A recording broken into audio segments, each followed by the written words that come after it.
ہم نے کورس شروع کیا ہوا ہے کہ شادی اور خاندان کی بائبلی بنیادیں، اس تعلق سے سوال بھی آتے ہیں اور کچھ سوال ہیں آج جن کو میں ڈیل کروں گا۔ اگر آپ کے پاس پچھلے 2 ہفتوں کے لیکچرز کی روشنی میں کوئی بھی سوال ہیں تو آپ ابھی بھی وہ فیس بک یا واٹس ایپ یا زوم کے ذریعے بھیج سکتے ہیں۔ پاسٹر منور صاحب وہ پھر سٹیج پہ لے آئیں گے۔ 1-2 سوال جو انہوں نے بھیجے ان کو میں ایڈریس کروں گا، اور یہ اچھے سوال ہیں۔ یہ میں کھول رہا ہوں تاکہ سوال کو درست طریقے سے سمجھا جا سکے اور اس کا جواب دیا جا سکے۔ جی یہ ہے،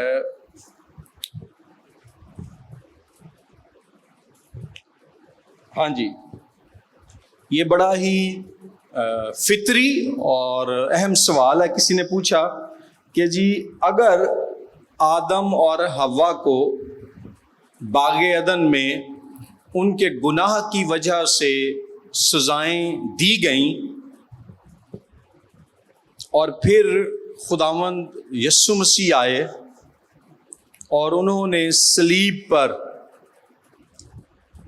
ہمارے گناہوں کی معافی کے لیے، قوم اسرائیل اور دنیا کے تمام انسانوں کے گناہوں کی معافی کے لیے کفارہ دے دیا، تو پھر آج تک وہ سزائیں کیوں قائم ہیں؟ مثلا جو مرد ہے وہ خون پسینے کی کمائی کرتا ہے، محنت کرتا ہے اپنے بچوں کا پیٹ پالنے کے لیے، اور جو عورت ہے وہ آج بھی درد کے ساتھ بچوں کو جنم دیتی ہے۔ اور اس میں وہ مرد اور عورتیں بھی شامل ہیں جو اپنے گناہوں سے توبہ کر لیتے ہیں، خدا کے فضل سے، اس کے پاک روح کی قدرت سے نئے سرے سے پیدا ہو جاتے ہیں، خداوند کے ساتھ وفاداری سے چلتے ہیں، مگر پھر بھی یہ سزائیں ان کے ساتھ ہیں۔ تو دس از اے ویری گڈ کویسچن اور بڑا نیچرل سوال ہے۔ اس کو ہم مختلف طریقوں سے ڈیل کرتے ہیں۔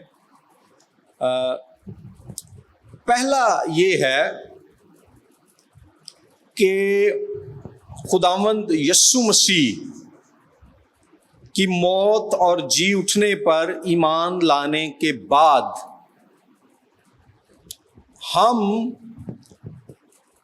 گناہ کی سزا سے تو نجات پا جاتے ہیں، مگر گناہ کے جو نتائج ہیں وہ خداوند یسوع مسیح کی دوسری آمد تک ہمارے ساتھ رہیں گے۔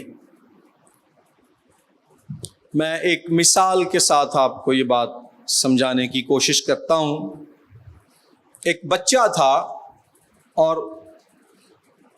وہ اپنے ماں باپ کے ساتھ جس گھر میں رہتا تھا وہاں امرودوں کا باغ تھا، اور جو امرود ابھی تازہ تازہ لگے تھے، یعنی کچے تھے ابھی، تو وہ بچہ کوئی تھا 10 سال کا، تو اس کے ابو نے دیکھا کہ یہ بار بار نا امرودوں کی طرف جاتا ہے، تو انہیں آئیڈیا ہو گیا کہ اس کا دل چاہ رہا ہے میں امرود توڑوں اور کھاؤں۔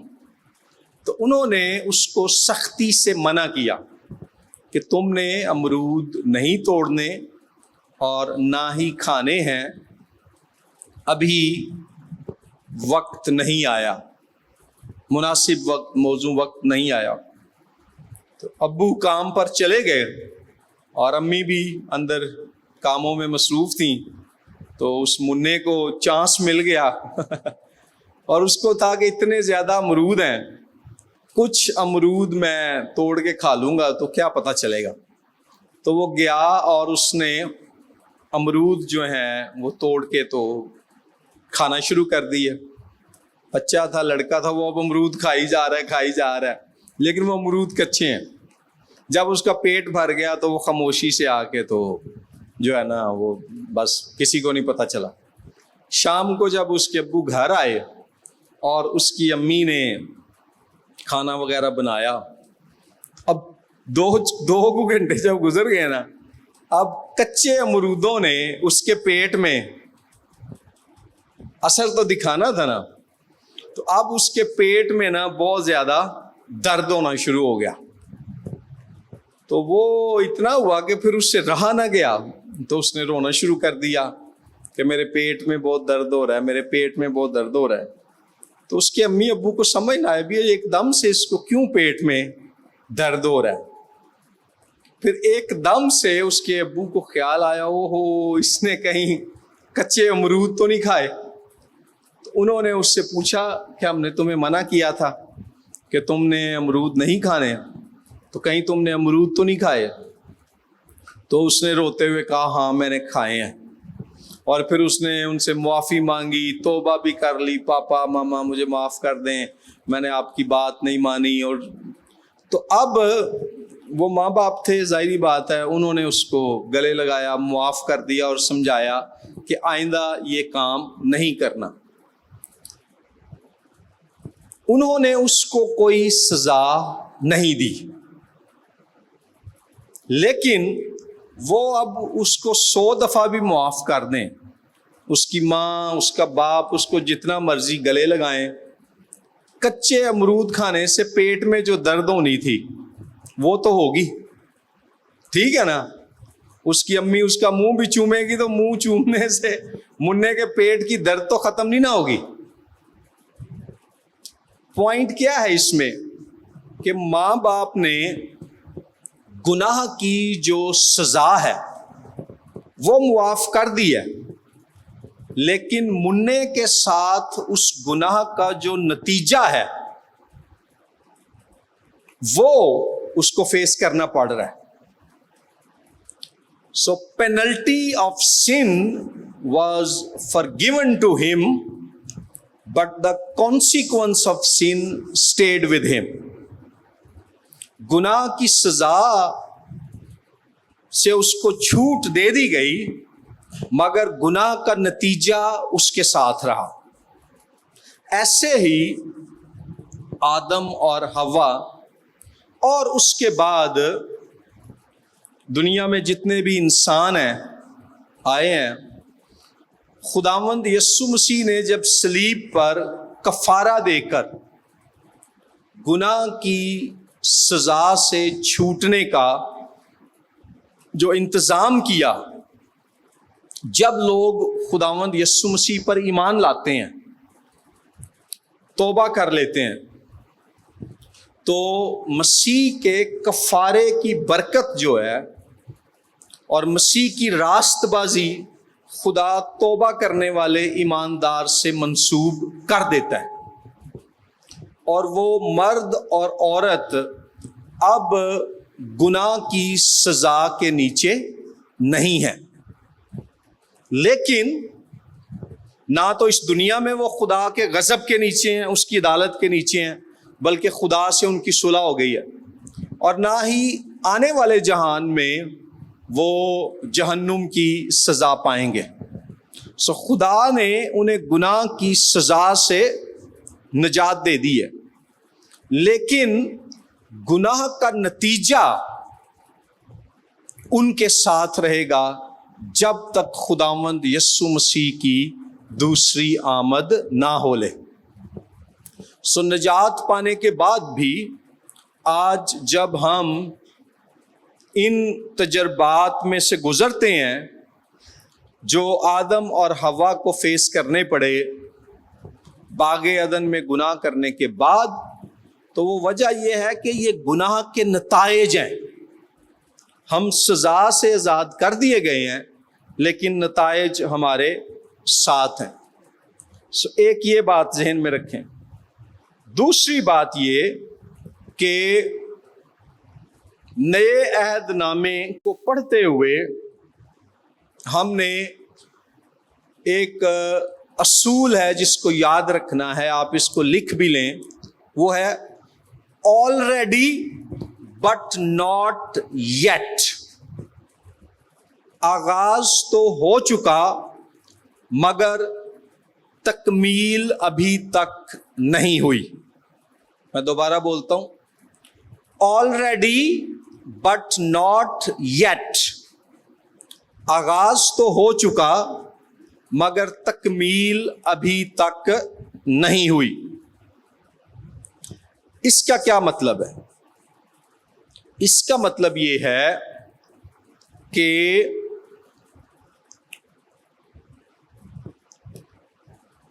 خداوند یسوع مسیح کی پہلی آمد اور موت اور جی اٹھنے اور پاک روح کے نازل ہونے کے ساتھ ہماری نجات کے کام کا آغاز ہو گیا ہے. ہمارے بدنوں کی مخلصی کے کام کا آغاز ہو گیا ہے, مگر نجات کا مخلصی کا یہ کام ابھی پورا نہیں ہوا. یہ پورا تب ہوگا جب خداوند یسوع مسیح کی دوسری آمد ہوگی اور ہم نئے آسمان اور نئی زمین میں خداوند یسوع مسیح کے ساتھ اس کے جیسے غیر فانی اور جلالی بدن کے ساتھ زندگی گزاریں گے. تب اس بدن میں جو بھی دردیں ہیں, تکلیفیں ہیں, کمزوریاں ہیں, بیماریاں ہیں, وہ سب جاتی رہیں گی. تب تک جب تک مسیح آ نہیں جاتا ہم اپنے بدنوں کی مخلصی کی راہ دیکھ رہے ہیں. یہ رومیو 8ویں باب میں ہے کہ ہم اپنے بدنوں کی مخلصی کی راہ دیکھ رہے ہیں. اس کو آپ اس طرح سے بھی سمجھیں کہ جو ہماری نجات ہے اس کے 3 مراحل ہیں. پہلا مرحلہ ہے ہم نے نجات پا لی ہے. بائی دا وے مخلصی کی راہ دیکھتے ہیں, اگر یہ حوالہ آپ نے دیکھنا ہو تو یہ ہے رومیو 8واں باب اور اس کی آیت نمبر 23. لکھا ہے, اور نہ فقط وہی بلکہ ہم بھی جنہیں روح کے پہلے پھل ملے ہیں آپ اپنے باطن میں کراہتے ہیں اور لے پالک ہونے یعنی اپنے بدن کی مخلصی کی راہ دیکھتے ہیں. تو جب آغاز ہو گیا ہے مگر تکمیل ابھی نہیں ہوئی, تکمیل جب ہوگی تو پھر ہم اس بدن کی دردوں, تکلیفوں اور بیماریوں سے آزاد ہو جائیں گے. اب جو نجات ہے اس کو آپ 3 مراحل میں سمجھیں. ایک ہے کہ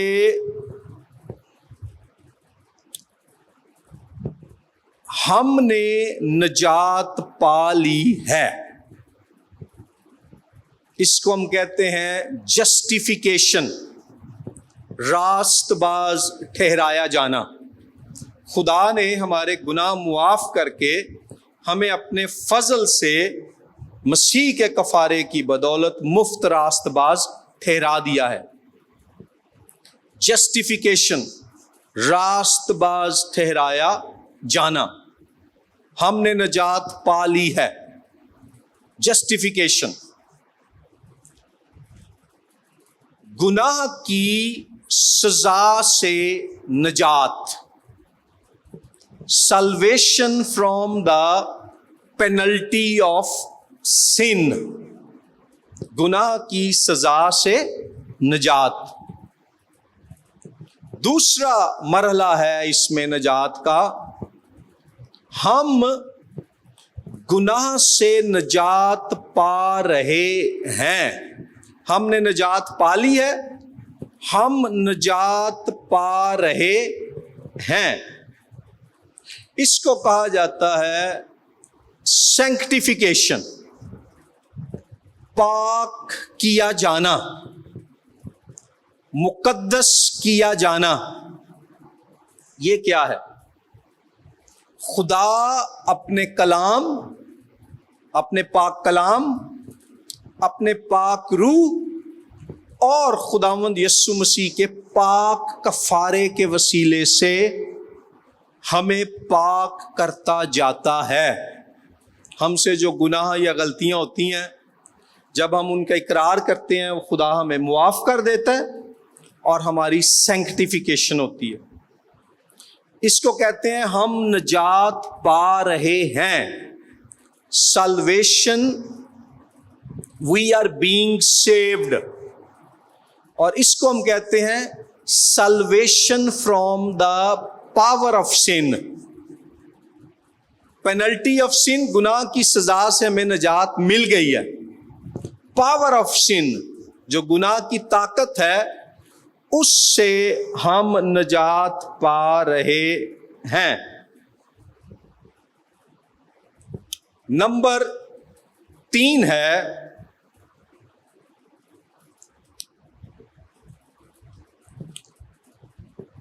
ہم نجات پا لیں گے.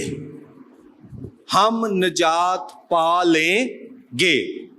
We are saved, we will be saved.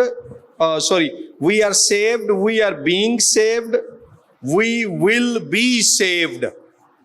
ہم نجات پا لیں گے. اس کو کہا جاتا ہے گلوریفیکیشن. گلوریفیکیشن، جلالی بنایا جانا. جلالی بنایا جانا، اس سے کیا مراد ہے؟ خداوند یسوع مسیح جیسا غیر فانی، ابدی اور جلالی بدن عطا کیا جانا. خداوند یسوع مسیح جیسا غیر فانی، ابدی اور جلالی بدن عطا کیا جانا. گلوریفیکیشن، ہم نجات پا لیں گے.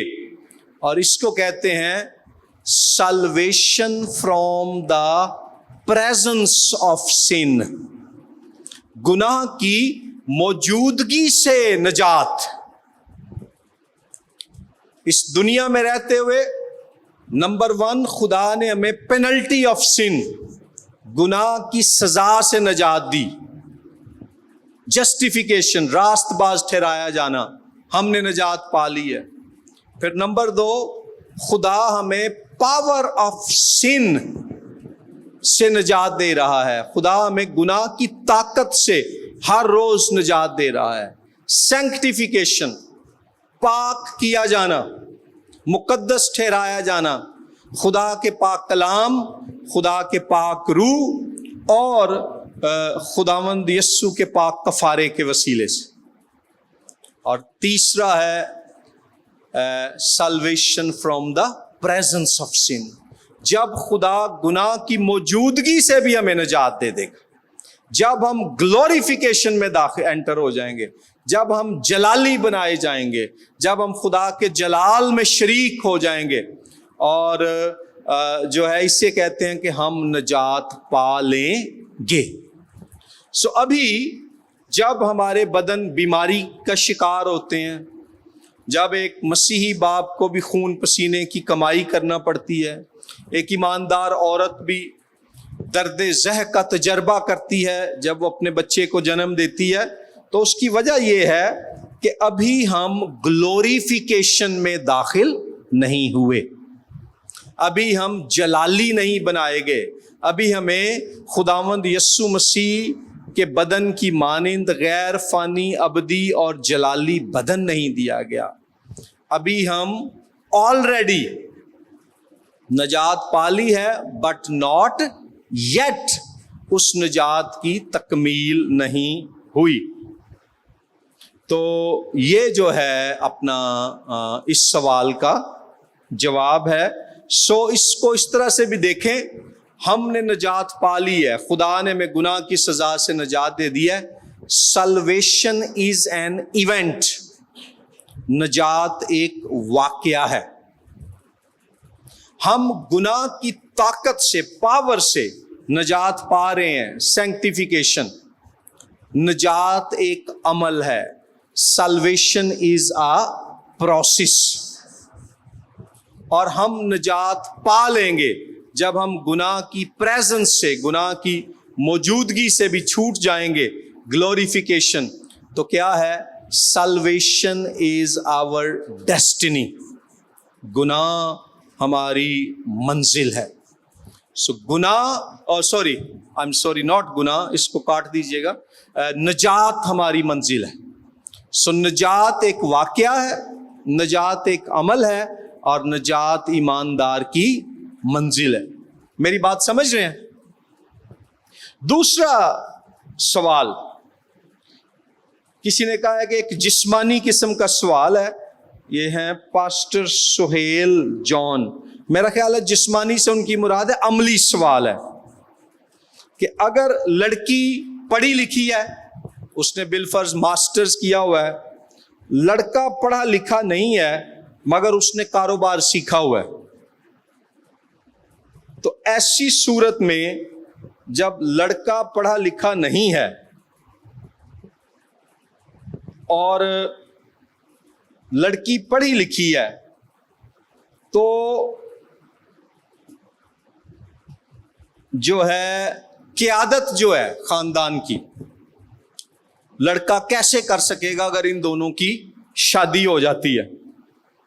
یا گھرانے کی پرورش کون کرے گا؟ آپ نے نرس کی مثال دی.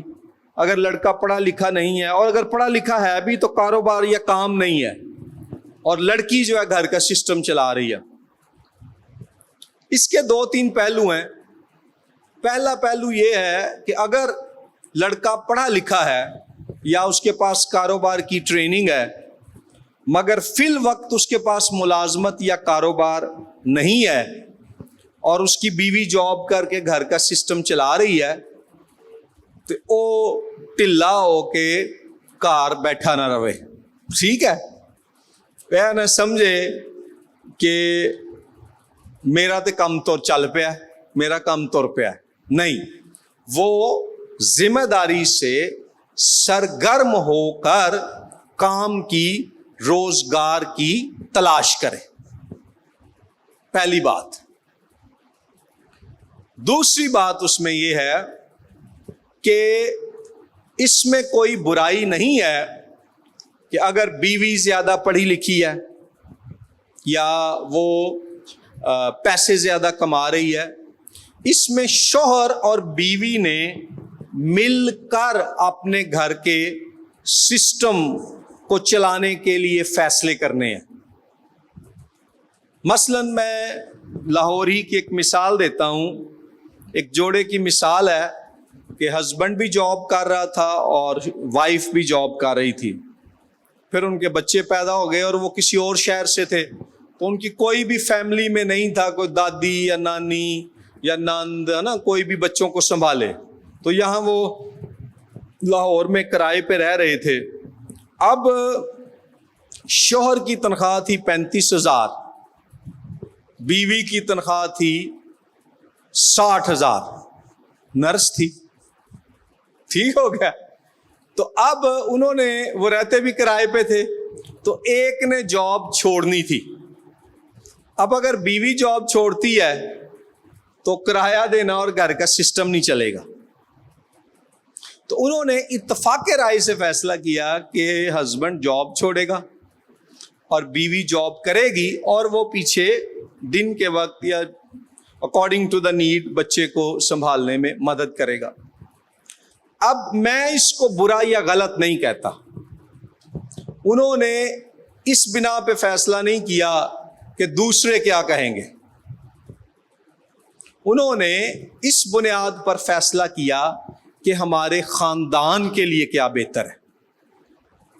اب ایسے میں اس کی جو بیوی ہے, اگر وہ ایک سمجھدار بیوی ہے, تو اس کا رویہ یہ ہونا چاہیے کہ میں اپنے شوہر کی عزت کروں کیونکہ اس نے میرے ساتھ تعاون کیا ہے. اگر تو وہ یہ ہے اور وہ ایک دوسرے کو آنر کریں, عزت دیں اور مل کر گھر کا سسٹم چلائیں تو برائی نہیں. لیکن اگر وہ اس کو یاد دلائے بار بار کہ پیسے تو میں لاتی ہوں, تو تے گھر بس پیمپر بدلتا رہنا بچیاں دے, اور اس طرح کی باتیں, تو ظاہری بات ہے اس سے پھر ان کے گھر کا جو سسٹم ہے وہ نہیں چل پائے گا. تو اس میں جو ہے پھر بھی پاسبل ہے کہ دونوں باہمی رضامندی سے اور ہم آہنگی سے جو ہے نا اپنے گھر کا سسٹم چلائیں. لیکن جو عمومی اصول ہے اور ہمارے ملک میں بلکہ دنیا بھر میں یہی ہے کہ اگر شوہر جو ہے وہ کام کرے, پرائمری انکم ارنر وہ ہو اور بیوی ساتھ بچوں کو سنبھالے اور کوئی پارٹ ٹائم جاب یا کچھ کر کے سپورٹیو رول پلے کرے. لیکن اگر آپ کے گھر میں یہ سسٹم ہے کہ وائف کی گورنمنٹ جاب ہے یا ایسی جاب ہے جس میں انکم زیادہ ہے, تو میرا خیال ہے کہ باہمی رضامندی اور جو مشورت سے اگر آپ اس سے فرق بھی کرتے ہیں, جس میں اہم بات یہ ہے کہ بیوی اپنے شوہر کی عزت کرتی رہے اور شوہر اپنی بیوی سے محبت کرتا رہے, تو اس میں میری نظر میں کوئی خرابی نہیں ہے. اب یہ بات سن لیں کہ یہ مشورہ انہاں جوڑیاں نوں ہے جتھے بیوی دی تنخواہ ہسبینڈ نالوں زیادہ ہے اور گزارا نہیں. اس کا یہ مطلب نہیں ہے کہ جو ہسبینڈ جاب کر بھی سکتے ہیں, باہر کام کر بھی سکتے ہیں, وہ کہتے ہیں جی پادری صاحب نے تو کیا سی کہ اگر باہمی صلاح مشورے سے بیوی باہر جا کے کام کرے اور ہسبینڈ گھر کو سنبھالے تو ٹھیک ہے, تو چلو میں لے بھی آواں کراں گا, چھڈ بھی آواں کراں گا, تے نہیں اور بچوں تو وہ نہیں درست. اس میں اس بات کا خیال رکھنا ہے. اب جو تربیت والی بات ہے, لکھا ہے کہ پھر آدم تربیت کرے گا یا ہوا تربیت کرے گی. اگر تو پاسٹر سہیل جون صاحب آپ کا اشارہ ہے بچوں کی تربیت کی طرف, تو وہ تو دونوں مل کر تربیت کریں گے بچوں کی. یہ غلط فہمی ہے کہ بچوں کی تربیت کی ساری ذمہ داری ماں پر ہے. بائبل یہ نہیں سکھاتی, بلکہ پرانے عہد نامے میں تو جو یہودی مرد ہے, شوہر ہے, اس کی ذمہ داری ہے بائبل میں کہ بچوں کی جو روحانی اور دینی تربیت ہے باپ کی ذمہ داری ہے. تو اس میں جو تربیت والا معاملہ ہے وہ باپ اور ماں دونوں نے مل کر کرنا ہے, اور اس میں بچوں کو محبت دکھائیں, پیار دکھائیں, لیکن جہاں ضرورت ہو ان کو ڈانٹیں بھی, اور ان کو بلا وجہ تشدد ان پہ نہ کریں. بیٹنگ نہیں ہونی چاہیے, سپینکنگ کر لیں. سپینکنگ ہوتی ہے کہ آپ ہلکے طور پر پٹائی کریں اگر وہ بات نہیں مان رہے, لیکن تب نہیں جب آپ غصے میں ہیں.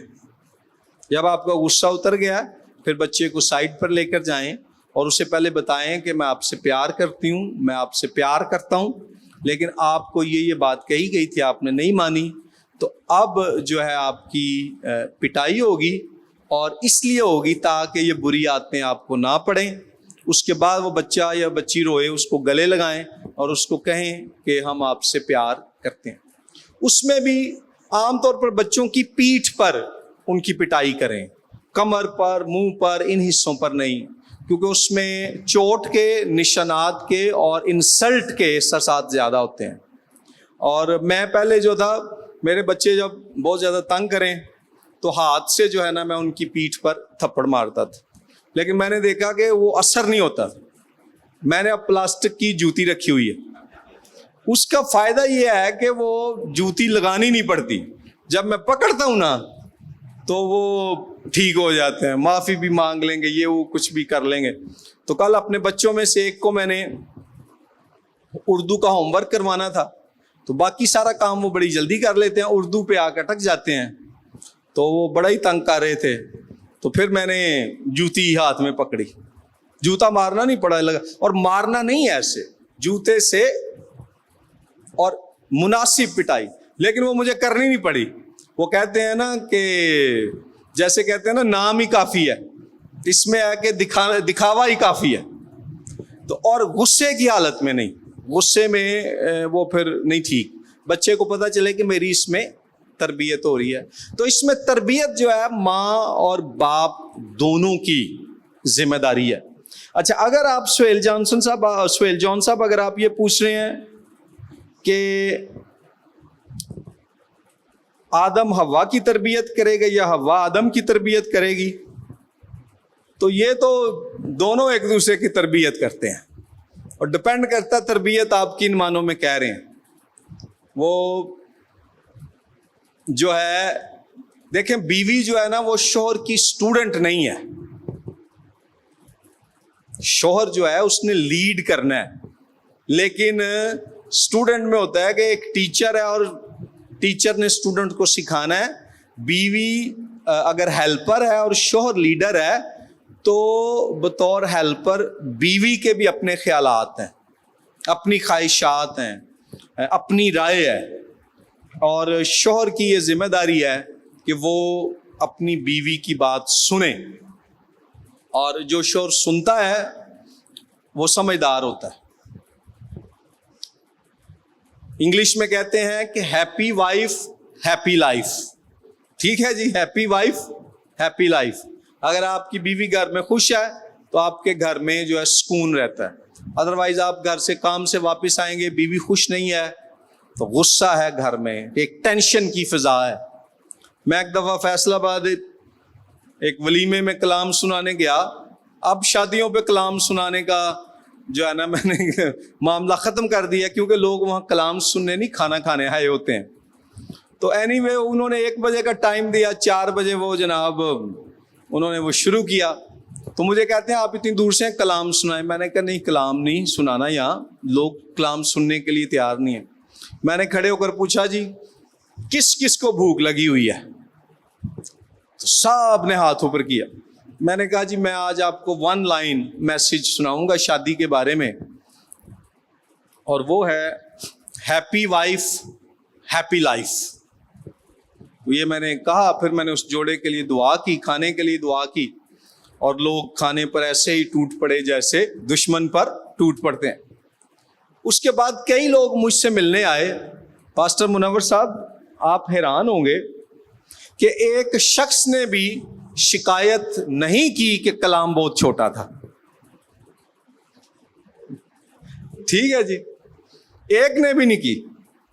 تو اس میں جو ہے اپنی بیوی کی بات سننا ضروری ہے. آف کورس آپ اپنی رائے بھی دیں اور پھر دونوں جو ہے مل کر فیصلہ کریں. خواتین کے بارے میں مردوں کو بتاتا جاؤں کہ عورت کی بات عورت کے لیے یہ کم اہم ہے کہ مرد اس کی بات پر عمل کرے. یہ زیادہ اہم ہے کہ مرد توجہ سے اس کی بات کو سن لے, اور اس کے جو ایموشنز ہیں, اس کی جو فیلنگز ہیں, ان کو وہ آنر کرے, عزت دے. مثلا میں نے اکثر دیکھا ہے مردوں کو, بچے کو چوٹ لگ گئی ہے نا اور ماں نے رونا شروع کر دی ہے, اس کی بجائے کہ وہ اپنی بیوی کو تسلی دیں, کہیں گے چھوٹی جی گل ہوئی تو رونا شروع کر دیتے. اس کی وجہ یہ ہے کہ خدا نے عورت کو زیادہ ایموشنل جذباتی اور مرد کو زیادہ لاجیکل جو ہے عقلی بنایا ہے.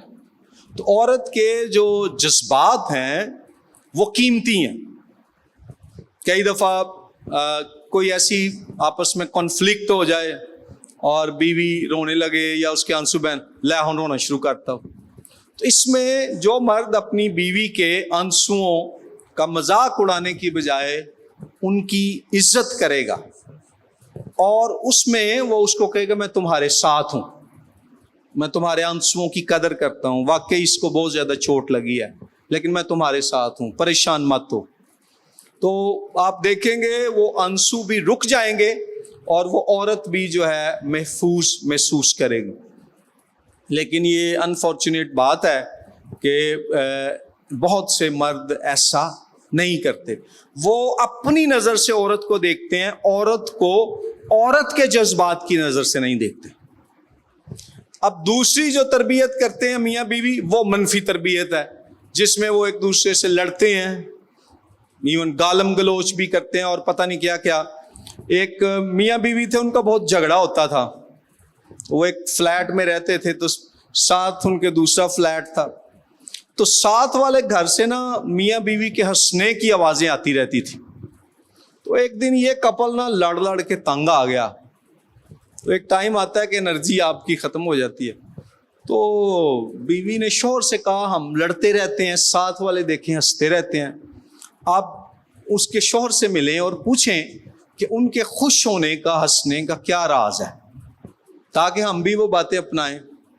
وہ گیا, اس بندے سے ملا, اس نے گپ شپ لگائی. پھر اس نے کہا, یار آپ کے نا اپارٹمنٹ سے, فلیٹ سے ہنسنے کی اونچی اونچی کہوں کی آوازیں آتی ہیں, تو اس خوشی کا کیا راز ہے؟ اس آدمی نے یہ سنا اور سن کر ہنسنا شروع کر دیا.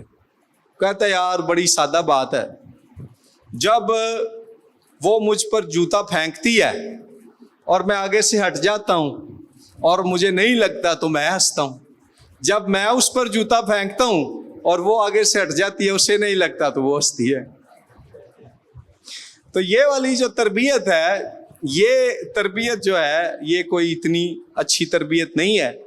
لیکن اس میں بھی کیا ہوتا ہے کہ ایسے جوڑوں کو ان کے والدین, رشتہ دار, پاسٹر یا بچپن میں سکھایا گیا نہیں گیا ہوتا.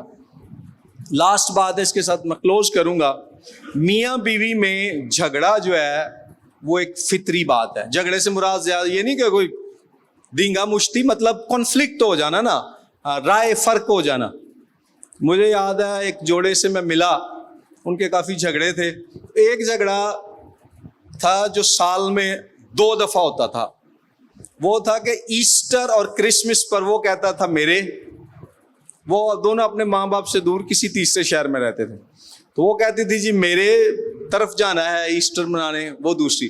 تو میں نے ان سے کہا کہ بھی آپ جو ہے نا ایسا کر لیں کہ ایک کی طرف ایسٹر پہ چلے جایا کریں, دوسرے کی طرف کرسمس پہ چلا جایا کریں. لیکن معاملہ اتنا وہ آسان نہیں ہوتا. اس میں پھر یہ تھا کہ وہ جا تو دونوں کی طرف سکتے تھے, لیکن ایسٹر کا جو دن ہے اور کرسمس کا دن ہے وہ کس کی طرف منانا ہے. تو کئی بڑے پیچیدہ معاملے ہوتے ہیں, لیکن اس میں آپ کو پھر جو ہے درمیانی راہ جو ہوتی ہے نا وہ اختیار کرنی ہوتی ہے. تو کنفلکٹ, ڈس ایگریمنٹ ہو جاتا ہے, اس کو حل کیسے کرنا ہے, ون ون سچویشن, یہ اہم بات ہے کہ دونوں فیل کریں کہ ہمارے لیے ون ون سچویشن ہے, اور اس میں دونوں نے ہی ایک دوسرے کے ساتھ تعاون کرنا ہوتا ہے. دوسرا, پاسٹر اسٹوارٹ برسکو ایک پاسٹر ہو گزرے ہیں امریکہ میں, وہ بڑے اچھے کاؤنسلر تھے جوڑوں کے. تو انہوں نے بتایا کہ ان کے پاس ایک دفعہ ایک جوڑا آیا جن کی شادی ہونے والی تھی ابھی. تو انہوں نے ان سے مختلف سوال پوچھے, تو جو ہے دونوں نے الگ الگ جواب دیے. تو پادری صاحب کے سامنے نا ان کا آپس میں بحث شروع ہو گئی. تو ایک دم سے وہ رکے اور انہوں نے کہا, سوری ہم نے آپ کے سامنے جھگڑنا شروع کر دیا ہے, لڑنا شروع کر دیا. تو پاسٹر برسکو نے ان سے کہا, اس نے کہا مجھے یہ اچھا لگا, کیونکہ اب میں آپ کو سکھاؤں گا کہ how to have a clean fight, کہ آپس میں جب بحث بھی ہو تو اس طرح سے بحث ہو کہ جس میں ایک دوسرے کے لیے توہین آمیز الفاظ اور ایسی باتیں نہ کہی جائیں جس سے جو ہے نا ایک دوسرے کے دل زخمی ہوں اور پھر وہ جو لڑائی ہے وہ گہری ہو جائے. تو اس میں ڈس ایگریمنٹ یہ ہوتا ہے. اہم بات یہ ہے کہ کیسے مل کر اس کو طے کیا جائے اور اس کے لیے ایک دوسرے کی سنیں. میرے خیال میں میاں بیوی کے 80% مسائل حل ہو جائیں اگر دونوں ایک دوسرے کی بات کو توجہ سے سنیں اور سمجھیں. ایک دفعہ ایک آدمی نے دعویٰ کیا, جی میرے ماں باپ کی شادی کو 35 سال ہو گئے ہیں, میں نے آج تک انہیں لڑتے نہیں دیکھا. میں نے کسی دوست سے پوچھا, اس نے کہا یار وہ لگتا ہے کمرہ بند کر کے یا لہدگی سے لڑتے ہونے نے, انہوں پتہ ہی نہیں. تو میاں بیوی میں لڑائی کسی شادی کی خرابی کا نشان نہیں ہے. اس کا مطلب ہے کہ دونوں انسان ہیں, لیکن اس کو حل کرنا یہ جو ہے اصل فن ہے, یہ اصل مہارت ہے. اور مجھے ایک پاسٹر نے بتایا کہ ان کی شادی کو 50 سال ہو گئے تھے، تو انہوں نے کہا کہ پہلے 30 سال ان کی بہت لڑائی رہی ہے آپس میں، اور 30 سال بعد جا کے ان کا آپس میں جھگڑا یا لڑائی ختم ہوئی۔ ہماری شادی کا 11واں سال ہے، تو انجلینا مجھے کہہ رہی تھی کہ ہم نا جو سبق انہوں نے 30 سالوں میں سیکھے ہم 10 سال میں ہی سیکھ لیں۔ تو عطاء اللہ قاسمی پاکستان کے ایک بڑے مشہور مزاح نگار تھے، ان کی ایک تحریر ہے جس میں وہ کہتے ہیں کہ ایک آدمی گیا کسی نوجوان کی شادی میں، تو اس کو مبارک دی اور کہا کہ آپ کو مبارک ہو، تو نیک خواہشات، گھبرانا نہیں ہے، صرف پہلے 25 سال مشکل ہوتے ہیں۔ تو اس نوجوان نے کہا اچھا 25 سال بعد کیا ہوتا ہے؟ کہتا پھر بندہ عادی ہو جاتا ہے۔ تو لیکن اس میں ایک پیغام ہے، اس مزاحیہ بات میں بھی، وہ پتہ کیا ہے؟ لوگ سمجھتے ہیں شادی کے بعد نا 1 سال، 1 مہینہ، 2 مہینہ، 6 ماہ، سال کے اندر ہی نہیں، شوہر اور بیوی کو آپس میں ایڈجسٹ ہوتے ہوئے کافی سال لگتے ہیں۔ تو اس میں صبر بہت ضروری ہے، تحمل بہت ضروری ہے، معافی بہت ضروری ہے، برداشت بہت ضروری ہے، اور شوہر کی طرف سے یہ کہ میں نے اپنی بیوی سے محبت کرنی ہے اور اس کی خدمت کرنی ہے، اور بیوی کی یہ بات کہ میں نے اپنے شوہر کی عزت کرنی ہے اور اس کو سپورٹ کرنا ہے، اس کا ساتھ دینا ہے۔ ان دی اینڈ پاکستان کے ایک اور بڑے مزاح نگار ہیں، ان کا نام فوت ہو گیا، مشتاق احمد یوسفی، وہ کہتے تھے کہ جو شوہر اور بیوی ہیں یہ اس طوطا اور مینا کی مانند ہیں جو سارا دن آپس میں کڑ کڑ کرتے رہتے ہیں، ایک دوسرے سے لڑتے رہتے ہیں، اور رات کو خاموشی سے آ کر اپنے گھونسلے میں سو جاتے ہیں۔ تو الٹیمیٹلی جو ہے اس میں اونچ نیچ ہو بھی جائے تو محبت، معافی اور تحمل۔ So thank you very much, God bless you.